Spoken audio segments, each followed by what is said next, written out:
இந்த பதிவை பார்க்க போகிற அத்தனை அன்பர்களுக்கும் அடியார்களுக்கும் அடியனுடைய பணிவான வணக்கங்களை தெரிவிச்சுக்கிறேன். அன்பினை பெருவாயாகில அதர்மங்கள் அனைத்தும் நீங்கி துன்பமும் தவிர்ந்து போகும், துயரமும் இங்கு உண்டோ சொல்வார். இந்த பதிவில் நம்ம பார்க்க போகிறது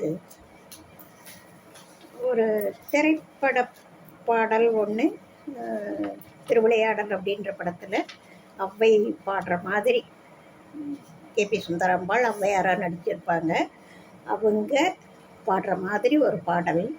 அதில் எண்ண அலங்காரம் குறிப்பிட்டிருக்கும். கண்ணதாசன் இந்த பாடலை இயற்றியிருப்பார்.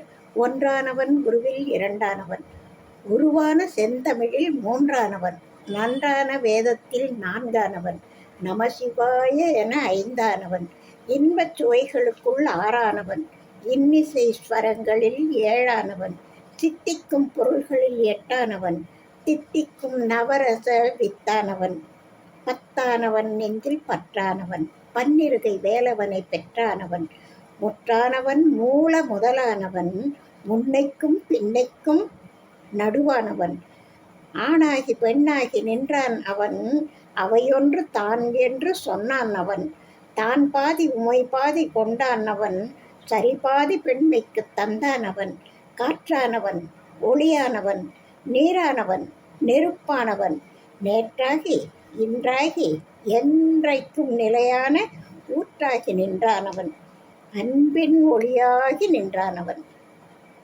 இப்படி அவ்வை பாட்டி பாடுற மாதிரி அந்த பாடல் அமைஞ்சிருக்கும். ஒன்றானவன் இரண்டானவன் மூன்றானவன், இதில் ஒன்றாகி இருக்கான். அவனை தவிர வேற யாரும் ஒப்புமை இல்லாதவன், அதனால் ஒன்றானவன். அப்படி அந்த பாடலில் பாடுறாங்க. இதே இந்த முறை 5ஆம் திருமுறையில் திருநாவுக்கரசு பெருமான் 5வது திருமுறையில் பொது தனி திருக்குறுந்தொகை அப்படின்ற பதிகத்தில் இதே மாதிரி, அதாவது அது எண்ணலங்காரம் அப்படின்னு சொல்கிறாங்க. 1லேருந்து 10 வரையில் எண்ணக்கூடிய எண்ணலங்காரமாக இது அருளி செய்யப்பட்டது அப்படின்னு சொல்கிறாங்க. எண்ணலங்கார பாடல் அப்படின்னு சொல்கிறாங்க. அந்த கண்ணதாசன் பாடல் நம்ம இப்போ பார்த்தோம். இந்த கண்ணதாசன் இந்த மாதிரி இடங்கள்லேருந்து எடுக்கிறத தான் எளிமைப்படுத்தி யார் வாயில் வேணாலும் சுலபமாக வர்ற மாதிரி அவர் பாடல்களை நல்ல ஆழமான சைவ சித்தாந்த கருத்தை எளிமைப்படுத்தி கொடுத்துருக்கார். இப்போது நாவுக்கரச பெருமான் பாடிய இந்த பதிக பாடலை பார்க்கலாம். இந்த 1, 2, 3, 4, 5, 6ன்னு 9 வரைக்கும் போயிட்டே இருக்கும். 1 வெண்பிறை கண்ணியோர் கோவணம், 1 கிடுமையோடும் உடுத்தது, 1 வெண்தலை ஏந்தியம் உள்ளத்தே, ஒன்றி நின்றங்கு உறையும் ஒருவனே. இதோட பொருள் கடகடன் பார்த்துட்டு போயிடலாம். நிறைய பாடல் இருக்கு. சிவபெருமான் ஒற்றை பிறை சந்திரனை தரித்துள்ளவர். அவர் உமாதேவியோடு மேவியும் அணிந்து விளங்குவது கோவணம் ஒன்றாகும். அப்பெருமான் தனது கையில் ஏந்திய கபாலம் ஒன்றே. அவர் உள்ளம் ஒன்றி ஏத்தும் அடியவரின் மனத்தில் மேவி நிற்பவர் அவர் ஒருவரே. இப்படி ஒன்றானவனுக்கு பல விளக்கம் சொல்லிகிட்டே போகிறாங்க. அடுத்த பாடல் 2. 2 மாம் அவர்க்கு உள்ளன செய்தொழில், 2 மாம் அவர்க்கு உள்ளன கோலங்கள், 2ம் கில் இளமான் எமையாள் உகந்து, 2 போதும் என் சிந்தையுள் வைகுமே.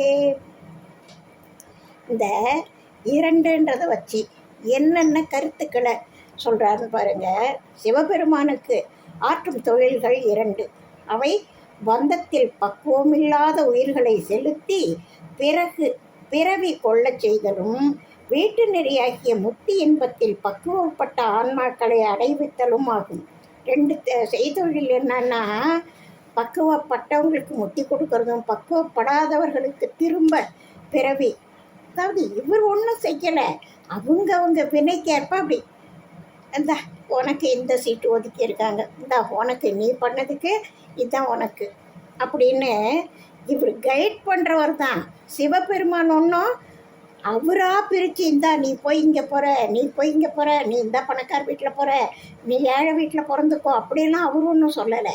அவரவர் செய்த வினைக்கேற்ப அவரவருக்கு பிறவியை கொடுக்கக்கூடியவர், அவரவர் பக்குவத்துக்கேற்ப முத்தியை கொடுக்கக்கூடியவர். அந்த தொழில் ரொம்ப முக்கியமாக நம்ம தெரிஞ்சுக்கணும். ஏன்னா நமக்கு எதில் ஆசை வரணும்னு இருக்குல்ல. அதனால் சிவபெருமான் சக்தியும் சிவமுமாக 2 திருக்கோலத்தில் உள்ளவர். அப்பரமனுக்கு இல்லாள் என சொல்லத்தக்கவர்கள் உமாதேவியும் கங்காதேவியும் ஆகிய இருவர். எம்மை ஆட்கொண்டு உகந்து அருள் புரிகின்ற அப்பரமன் பகல் இரவு ஆகிய 2 பொழுதுகளிலும் என் சிந்தையுள் விளங்குபவர். அந்த 2ன்றதை வச்சு இத்தனை கருத்துக்களை சொல்கிறாங்க. அடுத்தது 3 மூர்த்தியுள் நின்றியலும் தொழில் 3 ஆயின மூவிலை சூழத்தன் 3 கண்ணினன் தீத்தொழில் 3 3 போதும் என் சிந்தையுள் மூழ்குமே. இந்த 3ன்றதை வச்சு என்னென்ன கருத்தை பாடுறார் பாருங்க நாவுக்கரச பெருமான். சிவபெருமான் மும்மூர்த்தியுள் விளங்கி அத்தொழிலை இயங்கச் செய்பவர். மும்மூர்த்திகளாக இருக்கிறவங்களை இயங்க வைக்கிறவர். மும்மூர்த்திகளாக இருந்து அவங்களை இயக்கிறவரும் இவர்தான். 3 இலைகளை உடைய சூலத்தை உடையவர். சூரியன், சந்திரன், அக்னி ஆகியோரை முக்கண்ணாக உடையவர். 3 வகை தீயான ஆஸ்வனியம், காருகபத்தியம், தட்சிணாக்கினி எனப்படுபவர். அத்தகைய பெருமான் 3 சக்திகளாகிய காலை 3 சந்திகளாகிய காலை, பகல், மாலை ஆகிய காலங்களில் என் சிந்தையுள் திகழ்பவர். எந்த நேரமும் இருக்காருன்னு அர்த்தம். அதை அவர் அந்த சொல்கிறதுக்காக சொல்லிட்டாரு. இமைப்பொழுதும் என் நெஞ்சில் நீங்காமல் தான் இருக்கார் அவர். அடுத்தது 4ன்ற எண்ணிக்கையில் என்னென்ன கருத்துக்களை நாவுக்கரச பெருமான் கொடுக்குறாருன்னு பாருங்கள். 4 மேன்முகம் செற்றது மண்ணிழல் 4 நன்குணர்ந்திட்டலும் இன்பமாம் 4 வேதம் சரித்தது நன்னெறி 4 போல் எம் அகத்துரை நாதனே. சிவபெருமான் பிரம்மாவோட 4 திருமுகங்களுக்கு மேலாக இருந்த ஒரு முகத்தை பொய்தெறிஞ்சார். கல்லால மர நிழலில் அந்த கல்லால மரத்துக்கு கீழே உட்கார்ந்து ஜனகாதி முனிவர்களாகிய 4 அறம், பொருள், இன்பம், வீடு ஆகிய 4 உண்மைகளை நன்கு உபதேசித்தவர். பேரின்பத்துக்கு வாயில் போன்று விளங்கும் ரிக், யஜுர், சாமம், அதர்வனம் ஆகிய 4 வேதங்களையும் விரித்து ஓதியவர். அப்பரமன் சரியை, கிரியை, யோகம், ஞானம் எனப்படுகின்ற 4 நெறிகளையும் காட்டி என் உள்ளத்தில் மேவும் நாதனாயினார். 4 எது வெகு சிறப்பான விஷயங்களோ அதையெல்லாம் 4 பற்றி பாடுறார். 5 அஞ்சும் அஞ்சுமோர் ஆடி அரை மிசை 5 போலறையார்த்ததின் தத்துவம் 5 அஞ்சுமோர் ஓர் அஞ்சும் மாயவன் 5மாம் என் அகத்துரை ஆதியே. சிவபெருமான் நிலம், நீர், நெருப்பு, காற்று, ஆகாயம் என 5 பூதங்களும் ஆகியவர். பஞ்சகவ்யத்தை அபிஷேக பொருளாக ஏற்று பூசனை கொண்டு உகப்பவர். அறையில் 5 தலை நாகத்தை கட்டி விளங்குபவர். அப்பெருமான் ஞானேந்திரியங்களான செவி, மெய், கண், நாக்கு, நாசி என 5ஆகவும் அவற்றின் தன்மாத்திரைகளாகிய சப்தம், பரிசம், ரூபம், சுவை, மனம் என 5ஆகவும் கர்மேந்திரியங்களாகிய வாக்கு, பாதம், பாணி, பாயுரு, உபத்தம் என 5ஆகவும் விளங்குபவர். அப்பெருமான் சுத்த தத்துவமாகிய சுத்த வித்தை, மகேஸ்வரம், சதாசிவம், சக்தி, சிவம் என 5ஆகி என் அகத்தில் விளங்கும் அட்ட புஷ்பமாகிய, இது எல்லாரும் தெரிஞ்சிக்க வேண்டிய ஒரு நல்ல கருத்து. இதுக்காக தான் நான் இந்த பதிவே போடணும்னு கூட நினச்சேன். அஷ்ட புஷ்பமாகிய நம்மகிட்ட இருக்க வேண்டிய குணங்களை சொல்கிறார் பாருங்க. கொல்லாமை, அருள், ஐம்பொறி, அடக்கல், பொறை, தவம், வாய்மை, அன்பு, அறிவு. இதெல்லாம் ஒவ்வொரு அடியார்களுக்கும் இருக்க வேண்டிய குணங்களாக, அதுதான் மானசீகமாக இந்த இறைவனை வணங்கக்கூடிய மனமாகிய புஷ்பத்தால் வணங்கணும். அந்த புஷ்பங்கள் என்னென்ன? அஷ்ட புஷ்பம் என்னென்னா கொல்லாமை, அருள், ஐம்பொறி அடக்கல், பொறை, தவம், வாய்மை, அன்பு, அறிவு. இந்த அஷ்ட புஷ்பங்களால் ஏத்தி இறைவனை பாடி பரவி என்றும் இதய தாமரையில் விளங்கும் ஆதியவர். அவரே இறைவன். இந்த அஷ்ட புஷ்பங்களால் யார் வணங்கினாலும் அவங்களோட இதயத்தில் வாழக்கூடியவர். 6ன்ற எண்ணம் வச்சு சொல்கிறாரு. 6 கால் வண்டு மூசிய கொன்றையன், 6 சூடிய அண்ட முதல்வனார், 6 கூர்மையர்க்கு அச்சமய பொருள், 6 கூர்மையர்க்கு அச்சமய பொருள், 6 போர்யும் அகத்துரை ஆதியே. சிவபெருமான் 6 கால்களை உடைய வண்டு ஒலித்து தேன் நுகரும் கொன்றை மலரை சூடி விளங்குபவர்.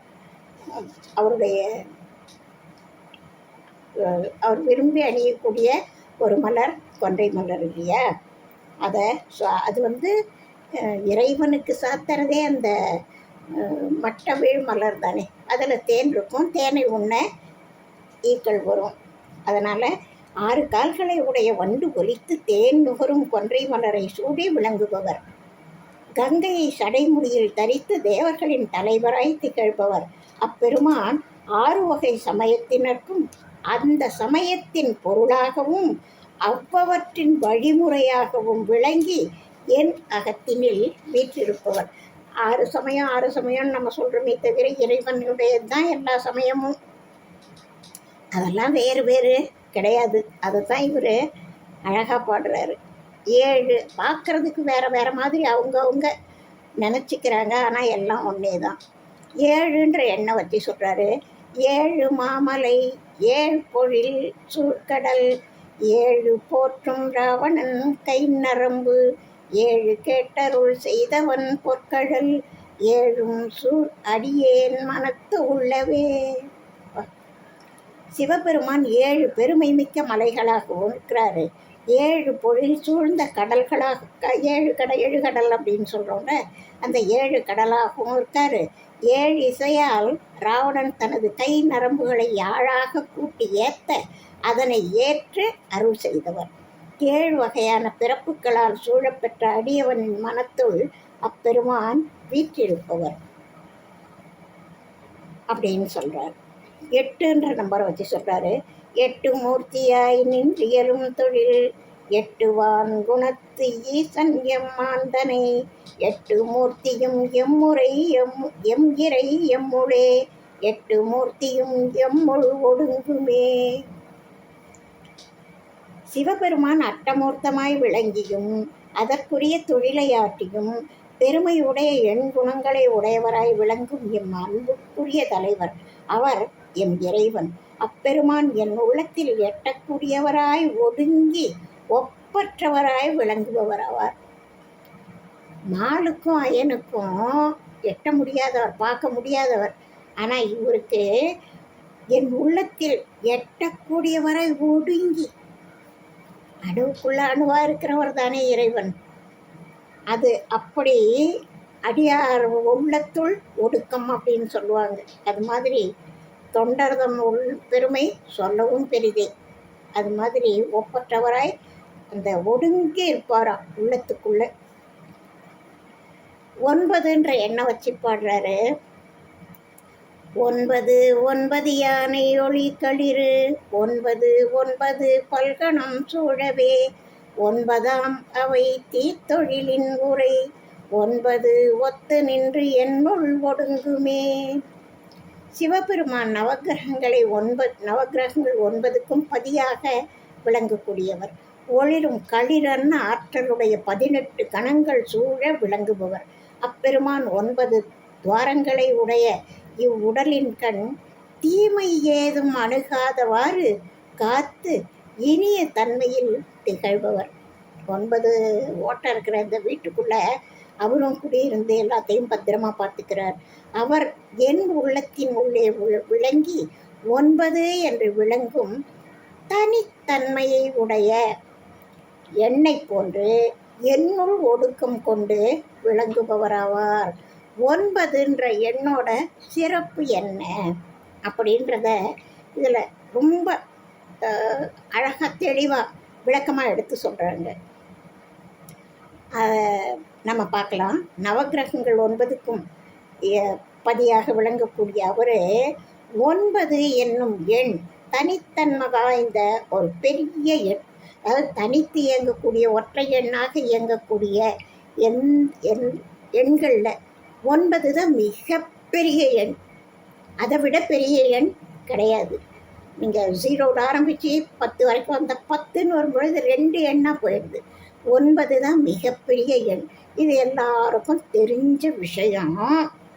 இதில் அதாவது ஒரு விஷயத்தை பார்க்குறப்ப நல்லா இருக்குது, பிடிச்சிருக்குன்னா அதை வேற யாருக்கானும் சொல்லணும்னு தோன்றதுனால நான் இதை சொல்கிறேன்.